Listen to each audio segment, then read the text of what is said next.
तो हम पढ़ रहे हैं लॉ ऑफ केमिकल कॉम्बिनेशन। ठीक है, कुल मिला के 5 लॉ है। ठीक है, सबसे पहला लॉ पढ़ा है law of conservation of mass. ठीक है, क्या कहता है law of conservation of mass? Mass nether be created nor be destroyed. ठीक है, जो मास है केमिकल रिएक्शन के समय ना वो क्रिएट होता है, ठीक है, और ना ही वो पूरी तरीके से डिस्ट्रॉय होता है। ठीक है, बस क्या होता है, जो रिएक्टेंट का मास है वो किस में कन्वर्ट होता है? प्रोडक्ट के मास का। इसीलिए जो रिएक्टेंट का मास होगा और प्रोडक्ट का मास होगा, दोनों कैसे होंगे? सेम। ठीक है, ये फर्स्ट लॉ था। ठीक है, सेकंड लॉ है लॉ ऑफ डेफिनाइट प्रोपोर्शन। ठीक है, वो लॉ क्या कहता है? लॉ कहता है कि जो केमिकल्स का जो प्रोपोर्शन है कंपाउंड का, जिसमें पर्टिकुलर एलिमेंट्स है, उनका प्रोपोर्शन हमेशा कैसा रहेगा? सेम। ठीक है, व्हेनेवर सोर्स को छोड़ दिया जाए, कोई भी सोर्स से कोई भी कंपाउंड हम लेते हैं, तो उसमें जो केमिकल कॉम्बिनेशन है, ठीक है, चाहे वो नेचुरल हो चाहे वो सिंथेटिक हो, दोनों में कैसा रहेगा? Same. Particular amount particular element जो है वो कैसा रहेगा? उसका अमाउंट हमेशा सेम रहेगा। ठीक है, एग्जाम्पल भी दिया है वहां पे कैल्शियम कार्बोनेट करके। ठीक है, वहां पे कैल्शियम कॉपर क्यूप्रिक कार्बोनेट दिया है। ठीक है, तो कॉपर, कार्बन और ऑक्सीजन, इन तीनों का प्रोपोर्शन भी दिया था। नेचुरल वाले, चाहे वो हम लोगों को नेचुरल रिसोर्सेज से मिले, चाहे वो हम उसको लैब में सिंथेसाइज करें, दोनों से में उसका प्रोपोर्शन कैसा आता है? सेम आता है। फिर थर्ड लॉ है law of multiple proportion. Third law क्या कहता है? अगर कोई दो एलिमेंट ए और बी दोनों एक साथ मिलके मल्टीपल कंपाउंड बना रहे हैं, ठीक है, एग्जांपल ले रहे थे हम लोग, हाइड्रोजन और ऑक्सीजन, दो एलिमेंट है, दोनों जब कंबाइन होके वाटर बनाते हैं, दोनों कंबाइन होके H2O2 हाइड्रोजन पेरोक्साइड भी बनाते हैं। ठीक है, तो फर्स्ट जो एलिमेंट है उसके एलिमेंट से, फर्स्ट एलिमेंट के मास से हमको कुछ लेना देना है क्या? नहीं। लेकिन जो सेकेंड एलिमेंट है जो क्या है? ऑक्सीजन, ठीक है, उसका जो मास है कंटिन्यूअसली, जैसे कि हाइड्रोजन वाटर जब हम बनाएंगे तो ऑक्सीजन का मास अगर 16 ग्राम रहा तो हाइड्रोजन पेरोक्साइड में कितना होगा? 32 ग्राम। ठीक है, यानी कि एलिमेंट बी जो है उसका मास जो है, ठीक है, उसका जब मास, उसके मासेस का अगर हम रेशियो लेंगे तो एक सिंपल होल नंबर का क्या आने वाला है? रेशियो आने वाला है। ठीक है, जैसे कि वाटर में ले लिए ऑक्सीजन का तो 16 ग्राम ले लेते हैं हम, और हाइड्रोजन पेरोक्साइड में अगर 32 ग्राम लेते हैं ऑक्सीजन, तो दोनों का अगर रेशियो निकालेंगे तो कितना आएगा? 1:2। यानी दोनों का जो ऑक्सीजन तो दोनों समय ही है, लेकिन मास किस में आ रहे हैं? उसके रेशियो में आ रहे। एलिमेंट ए तो सेम ही है सब में, उसका मास कभी चेंज हो रहा है क्या? नहीं। लेकिन एलिमेंट बी का जो मास है वो क्या हो रहा है? चेंज हो रहा है। लेकिन अनकंटिन्यूअसली कैसे भी चेंज हो रहा है क्या? रेशियो में चेंज हो रहा है। ठीक है, अब थर्ड लॉ हम पढ़ने वाले हैं।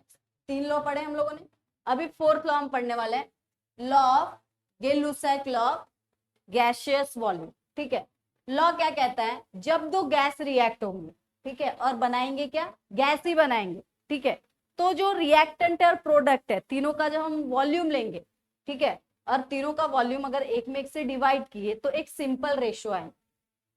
ठीक है, ये होगा ही ऐसा, कोई जो दो गैस रिएक्ट होकर अगर गैसेस बना रहे हैं और उनके वॉल्यूम का अगर सिंपल रेशियो नहीं आ रहा है, यानी कि वो रिएक्शन नहीं होगी, केमिकल कॉम्बिनेशन होगा क्या? नहीं। तो गे-लुसैक का कहने का मतलब ये है कि जब दो गैसेस, जैसे देखो हाइड्रोजन और ऑक्सीजन दोनों एक से रिएक्ट कर रहे हैं, हाइड्रोजन का वॉल्यूम कितना है? 100, ऑक्सीजन का कितना है? 50, मिलके क्या बना रहे हैं? वाटर, उसका वॉल्यूम कितना है? 100, तीनों का डिवाइड दे रहे हैं तो एक सिंपल रेशियो आ रहा है 2:1:2। रेशियो आना इंपॉर्टेंट है, ये कह रहा है। समझा? समझा? समझा? देखो दूसरा एग्जांपल भी दिया है, और ये जो कब जब कंबाइन होंगे, ठीक है, गैसेस से क्या बना रहे हैं? गैसियस। ये वॉल्यूम का रेशियो सिंपल कब आएगा? जब हम रिएक्शन कब करेंगे? At constant temperature and pressure. Temperature और प्रेशर कैसे होने चाहिए? सेम होने चाहिए, तो ये लॉ अप्लीकेबल होगा। ठीक है, सेकेंड भी इसका एग्जांपल दिया है, देखो, under same condition of temperature and pressure, जब नाइट्रोजन गैस कंबाइन होता है किसके साथ? हाइड्रोजन के साथ, तो ये बना रहा है अमोनिया। अमोनिया भी क्या है? गैस है, यानी रिएक्टेंट भी गैस है और प्रोडक्ट भी क्या है? गैस ही है। ठीक है, तो तीनों का वॉल्यूम देखो, नाइट्रोजन 1 लीटर, हाइड्रोजन 3 लीटर और अमोनिया कितना लीटर? 2। तीनों का रेशियो लो तो क्या आएगा 1:3:2, सिंपल रेशियो आ रहा है, ठीक है। किसी में पॉइंट आ रहा है क्या, नहीं, तो सिंपल रेशियो आने वाला है, ये बोल रहा है होल नंबर का सिंपल रेशियो आएगा, ठीक है। ये लूसेक ने अलग अलग एक्सपेरिमेंट किया, उससे उसको ये चीजें ध्यान में आई, गैसेस जो भी रिएक्शन करते, गैसियस रिएक्टेंट और प्रोडक्ट भी क्या रहता है गैसियस, सिर्फ उनके ऊपर ही अप्लीकेबल होगा कि वॉल्यूम का क्या आएगा, एक सिंपल रेशियो आएगा। रिएक्टेंट और प्रोडक्ट के वॉल्यूम का क्या आने वाला है, एक सिंपल रेशियो। जब रिएक्टेंट और प्रोडक्ट कैसे हो, गैसियस स्टेट में हो, और टेम्परेचर और प्रेशर कैसा हो, सेम हो। समझा ये लॉ, पढ़ना है, पढ़ के बताओ, एक बार लॉ पढ़ लेते, देखो। The law stated that when gases combine or are produced in a chemical reaction, they do so. Gases combine होते हैं और या फिर प्रोड्यूस भी होते हैं, जैसे यहाँ पे देखो दो गैसेस कंबाइन हो रहे हैं और प्रोड्यूस भी क्या हो रहा है, गैसियस ही हो रहा है। दे डू सो, वही काम कर रहे हैं, वो कंबाइन हो रहे हैं और क्या कर रहे हैं, प्रोड्यूस होंगे, ऐसा करेंगे, ये ऐसा बोल रहा है। कब करेंगे, सिंपल रेशियो बाय वॉल्यूम, यानी अगर उनके वॉल्यूम का रेशियो कैसा हो, सिंपल हो तो, ठीक है, सिंपल होल नंबर होना चाहिए, ठीक है। तो ये चीज होंगी, गैसेस रिएक्ट होके क्या बनेगा, गैसियस। और गैसेस का जो टेम्परेचर और प्रेशर कैसा होना चाहिए, same, provided all gases are at same temperature and pressure. जितने भी गैस जो रिएक्ट हो रहे हैं उनका टेम्परेचर और प्रेशर कैसा होना चाहिए, सेम होना चाहिए, तो ये लॉ अप्लीकेबल। समझा, एग्जाम्पल दिया है तुमको दो, ठीक है, तुम कोई भी एक एग्जाम्पल लिख सकते हो अगर लॉ पूछा तो। लॉ पूछा तो डायरेक्ट लॉ लिखो, और विथ एग्जाम्पल पूछा तो कोई भी एक तुमको क्या देना है, एग्जाम्पल। वो तो मैं तुमको नोट्स दूंगी तो तुमको उसमें खुद ही लिखा है, ठीक है। हाँ,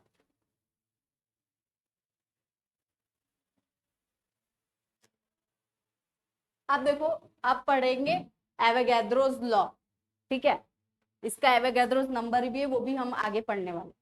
एवोगैड्रोस लॉ क्या बोल रहा है, क्या कह रहा है, जब दो गैसियस जिनका वॉल्यूम कैसा है, इक्वल है, रिएक्ट हो रहे हैं, equal volume of all gases at same temperature and pressure contain equal number of molecule. ये दोनों का जो वॉल्यूम है कितना है, 100, और इसका कितना है, 50, यानी अगर रेशियो निकाले तो ये 2 वॉल्यूम होगा और ये कितना होगा, 1 वॉल्यूम, ठीक है। तो टेम्परेचर और प्रेशर कैसा है, सेम टेम्परेचर और प्रेशर पे इनका जितना वॉल्यूम होगा उतना ही क्या होगा, इनके अंदर जितने, उतने ही क्या होंगे, उतने मॉलिक्यूल्स होंगे, यानी जितना वॉल्यूम उतना मॉलिक्यूल, ठीक है, ये बोल रहा है। सेम टेम्परेचर और प्रेशर पे कोई दो गैस का वॉल्यूम किसके बराबर होगा, उसके उसके अंदर जितने मॉलिक्यूल्स होंगे उतना। समझा, देखो, equal volume of all gases at same temperature and pressure, जितने भी गैसेस है सबके जो वॉल्यूम्स होंगे वो temperature, same temperature and constant temperature और प्रेशर पे उनके अंदर मॉलिक्यूल्स के नंबर भी उतने ही होंगे।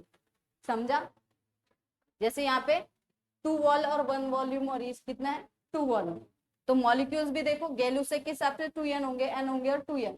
लेकिन एवोगैड्रोस क्या कह रहे हैं, हम लोग यहाँ गैलूसेक के बारे में पढ़ रहे हैं क्या, एवोगैड्रोस क्या कह रहा है, अगर वॉल्यूम 2 है, एक और कितना है, 2, तो मॉलिक्यूल्स भी कितने होंगे, 2, 1 और 2। समझा,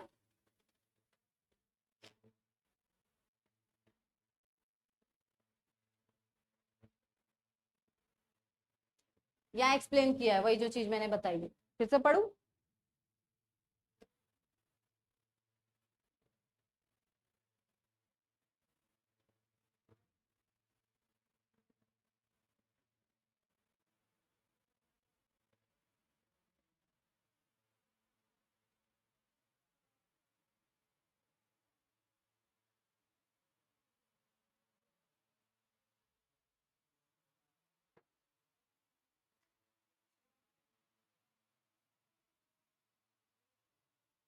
तो एवोगैड्रोस लॉ समझा, सिंपल फॉर्म में जितना वॉल्यूम उतना क्या होगा, मॉलिक्यूल, ठीक है। अब देखो, और एक चीज तुमको रिमेम्बर रखने के लिए बोला है कि Avogadro's made a distinction between atoms molecules which is quite understand in the present time. उसने और एक चीज बताई है, एटम्स और मॉलिक्यूल्स में डिफरेंस क्या होता है वो उसने बताया था, ठीक है, किसने, एवोगैड्रोस ने, ठीक है।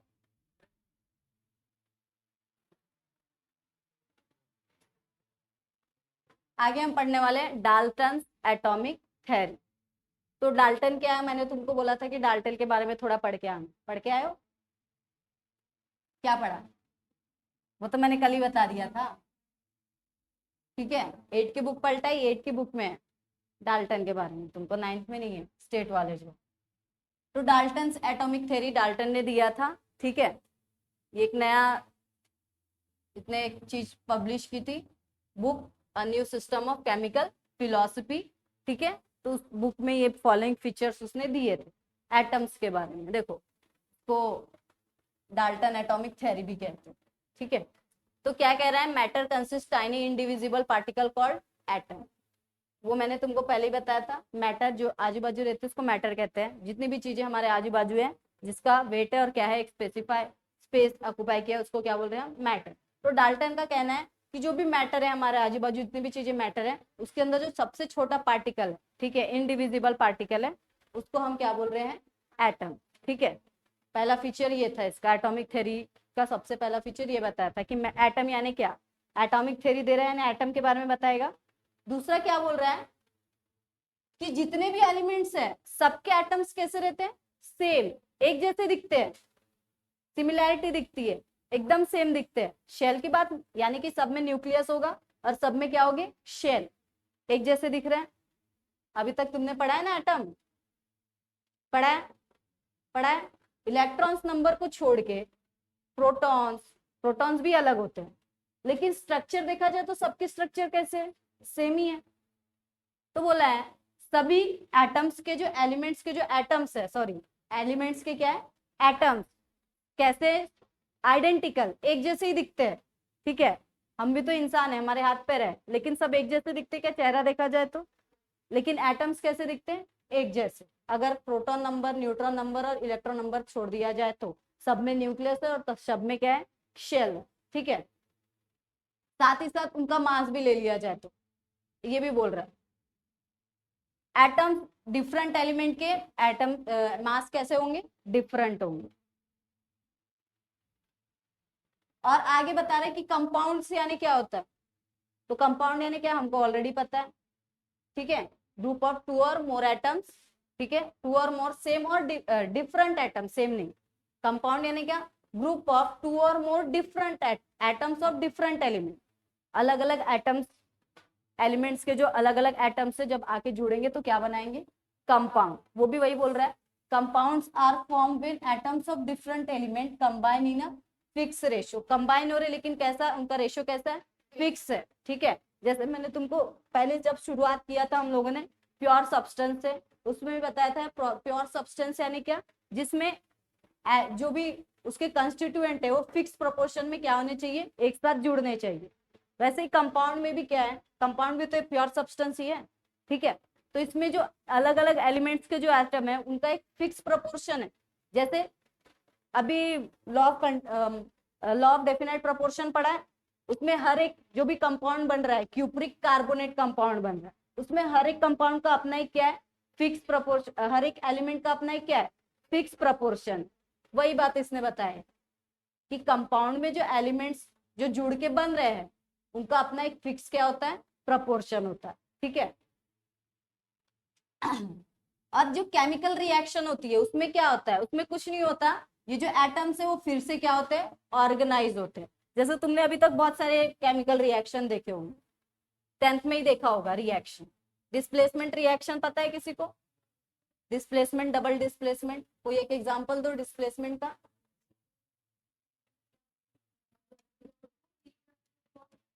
Plus Zn gives rise to ZnSO4 plus Cu, ये एक रिएक्शन। क्या बोल रहा है, chemical reaction involve only reorganisation of atoms, atom फिर से क्या हो रहे हैं, ऑर्गेनाइज। जैसे हम लोगों ने 2 कंपाउंड लिए यहाँ पे, एक कंपाउंड लिया और एक क्या है, एलिमेंट। एक कंपाउंड CuSO4 और एलिमेंट क्या है, Zn।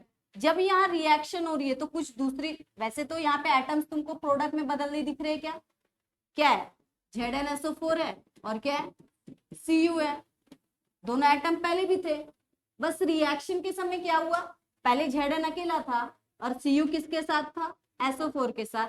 जब रिएक्शन होगी उसके बाद Zn SO4 के साथ आ गया और Cu क्या हो गया, अकेला, यानी एटम फिर से क्या हो गया, ऑर्गेनाइज हो रहे हैं। समझा? ये चीज किसने बताई, डाल्टन। 4 फीचर समझे उसके, क्या बोला, सबसे पहले फीचर में बताया एटम क्या होता है, ठीक है। दूसरे फीचर्स में बताया उसने कि जो भी एटम्स के जो एलिमेंट्स होते हैं, एलिमेंट्स के जो एटम्स होते हैं, मैं भी ना, एलिमेंट्स के जो एटम्स होते हैं, अलग अलग एलिमेंट्स के एटम दिखते कैसे हैं, एकदम आइडेंटिकल है, ठीक है। जब बस अलग एलिमेंट का मास कैसा होता है, अलग होता है, ठीक है। फिर क्या बताया कि कंपाउंड कब बनेगा, जब अलग अलग एलिमेंट्स के अलग अलग एटम एक साथ जुड़ जाएंगे तब क्या बनेगा, कंपाउंड। लेकिन जुड़ भी रहे तो उनका प्रोपोर्शन कैसा होना चाहिए, फिक्स रेशियो में होना चाहिए, ठीक है। और आगे क्या बोला है, केमिकल रिएक्शन किसको बोलेंगे, जो कंपाउंड है उसके अंदर जो एंड एटम्स है वो फिर से क्या हो जाते हैं, ऑर्गेनाइज, उसको हम क्या बोलेंगे, केमिकल रिएक्शन। 4 फीचर समझे।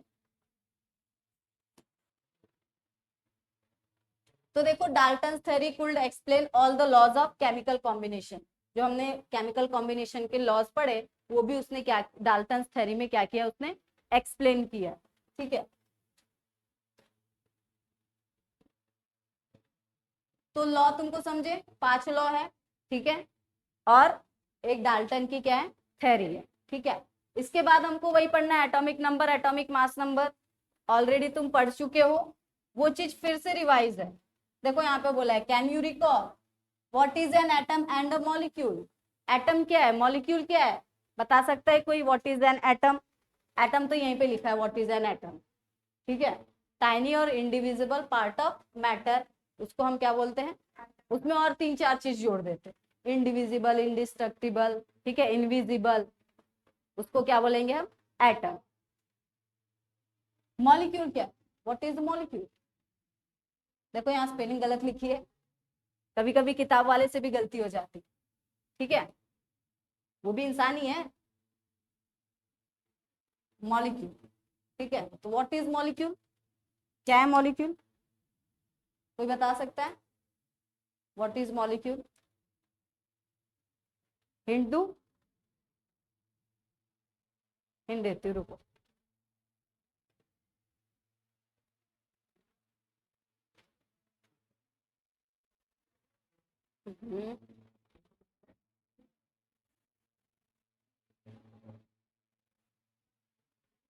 हम्म, तो मॉलिक्यूल क्या है, जो कंपाउंड है वो मॉलिक्यूल भी है, लेकिन मॉलिक्यूल और अलग भी है, मॉलिक्यूल्स ज्यादा है।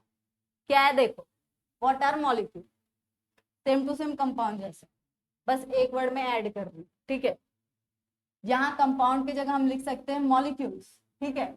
Molecules are form when atoms of different और सेम एलिमेंट, ठीक है, कंबाइन। एटम्स, मॉलिक्यूल क्या, जब सेम एलिमेंट्स के एटम या फिर डिफरेंट एलिमेंट्स के एटम एक साथ जुड़ जाते हैं तो उसको हम क्या बोल सकते हैं, मॉलिक्यूल। समझे, इसलिए एग्जांपल दिया था, देखो O2, O2 क्या है, मॉलिक्यूल। इसको कंपाउंड बोलेंगे क्या, क्योंकि कंपाउंड की डेफिनेशन क्या है, एलिमेंट्स कैसे होने चाहिए, इसमें एलिमेंट डिफरेंट है क्या, दोनों सेम ही एलिमेंट है। लेकिन मॉलिक्यूल क्या कह रहा है, सेम भी हो सकते हैं और डिफरेंट भी हो सकते हैं, समझे। इसलिए जितने कंपाउंड है वो क्या होते हैं, मॉलिक्यूल। लेकिन पूरे मॉलिक्यूल कंपाउंड होंगे क्या, नहीं, समझे, क्योंकि कंपाउंड क्या बोल रहा है, एलिमेंट्स कैसे होने चाहिए, अलग अलग। मॉलिक्यूल बोल रहा है दोनों चलेंगे, डिफरेंट एलिमेंट के भी चल जाएंगे और सेम एलिमेंट के भी चलेंगे, ठीक है, समझा। व्हाट आर द मॉलिक्यूल,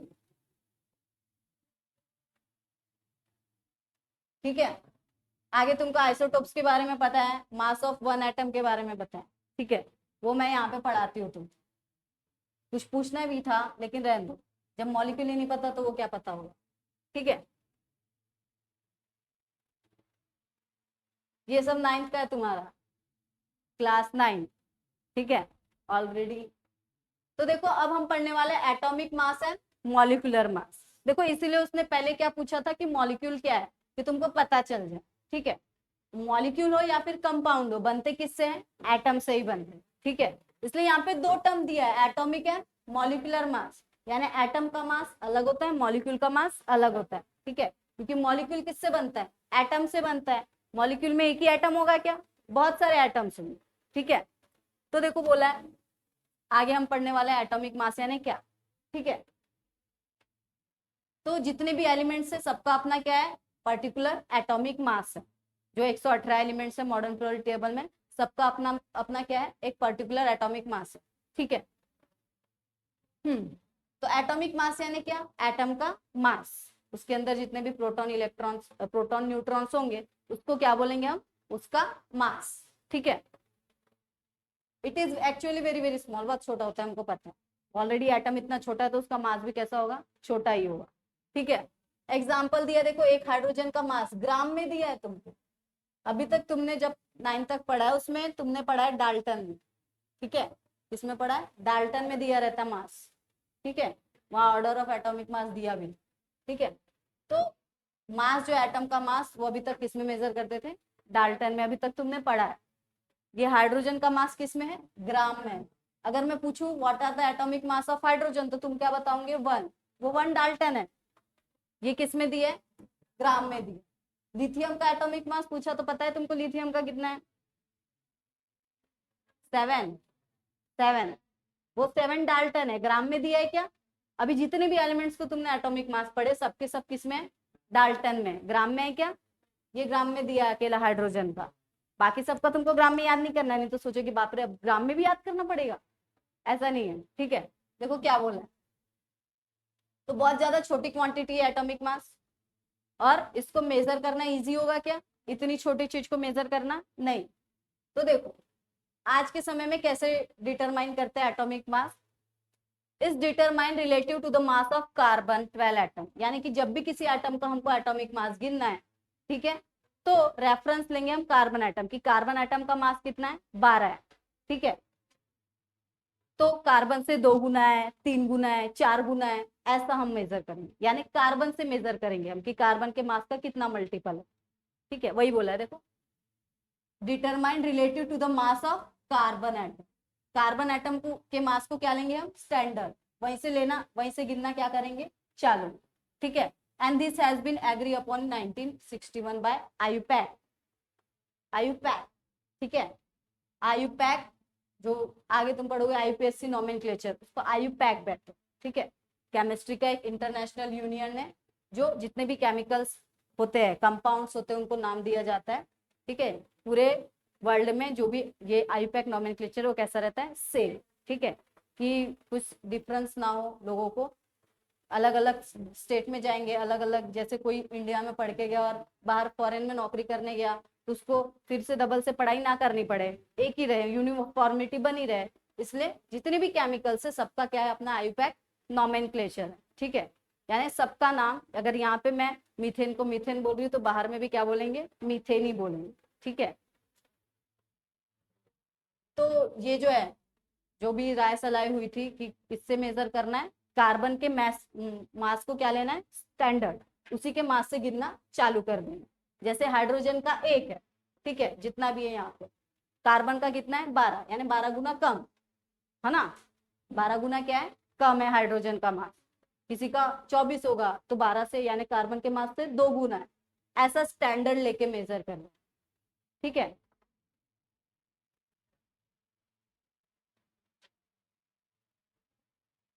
तो देखो यहाँ पे बोला इन दिस सिस्टम, कार्बन का जो मास है वो कितना है? 12 एटॉमिक मास यूनिट, एएमयू, ठीक है। एएमयू को ही डाल्टन कहते हैं। और जितने एलिमेंट्स है उनका अगर हमको एटॉमिक मास निकालना है तो हमको इस फॉर्मूले के द्वारा निकालना पड़ता है, 1/12 मास ऑफ कार्बन, जो भी है। देखो all the other atoms elements are given relative atomic mass to that of the carbon atom, यानी हमको बताना पड़ता है, गिनना पड़ता है कि कार्बन के एटम से कितना ज्यादा और कार्बन के एटम से कितना कम है। स्टैंडर्ड किसको ले रहे हैं? कार्बन एटम के मास को, ठीक है। उससे कम है, उससे ज्यादा है, ऐसे गिनना है, ठीक है। जैसे तुम नंबर गिनना चालू करते हो तो 0 से चालू करते हो ना, 0 से 1 ज्यादा तो 1, 0 से 2 ज्यादा तो 2, 0 से 3 ज्यादा तो 3, यानी रेफरेंस क्या ले रहे हो 0, शुरुआत किससे कर रहे हो 0। अगर और ये जो प्रेजेंट सिस्टम है एटॉमिक मास का, वो कहाँ से चालू हुआ है, कार्बन के मास से। कार्बन का मास कितना है 12 है, 12 डाल्टन, ठीक है, AMU जिसको कहते हैं। और बाकी अगर एलिमेंट का मास गिनना है तो कार्बन के मास से 12 गुना कम, 12 गुना ज्यादा, ठीक है, 2 गुना ज्यादा है, 3 गुना ज्यादा है, ऐसे मेजर करते हैं। यानी स्टैंडर्ड किसको लिया है, कार्बन के मास को। समझ में आ रहा है। और देखो AMU का मतलब भी बताया कि AMU यानी क्या है, एटॉमिक मास यूनिट, उसका full form atomic mass unit is defined as mass exactly equal to 1/12 of mass of 1 carbon atom. 1 AMU का मतलब क्या है, तो कार्बन के मास का 1/12, उसको हम क्या बोलेंगे 1 AMU, एटॉमिक मास यूनिट, ठीक है। फिर बाद में देखो ये जो AMU है इसको किस में कन्वर्ट किया गया, ग्राम में भी दिखाया गया कि 1 AMU यानी कितने ग्राम होते हैं, देखो लिख के भी बताया। 1 AMU यानी ये होता है, कार्बन के मास को डाल्टन में निकालने के बजाय किस में निकाला है, ग्राम में। फिर जब इन दोनों का मल्टीपल किया है तो बाद में आंसर लिख है कि एक AMU यानी कितने ग्राम होते हैं, ठीक है। जैसे कि हाइड्रोजन का जो मास है वो कितना है 1 डाल्टन है, ठीक है, तो उसका ग्राम में मास कितना होगा, इतना।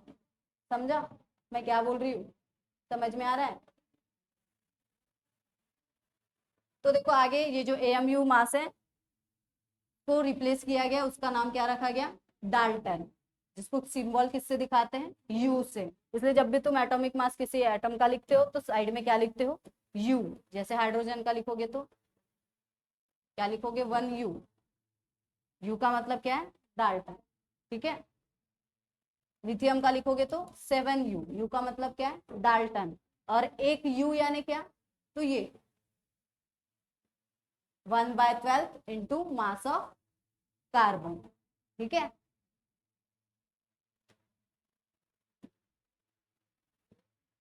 तो ये समझा तुमको। आगे इसके ऊपर न्यूमेरिकल है, ठीक है, वो मैं तुमको समझाऊंगी, लेकिन पहले टाइम देख लेती हूँ। हाँ टाइम है 15 मिनट। तो ये क्वेश्चन सॉल्व एग्जाम्पल करते हैं। ये समझा तुमको, ओ भाई समझा के क्या होता है, पूछू पूछू क्या क्या होता है।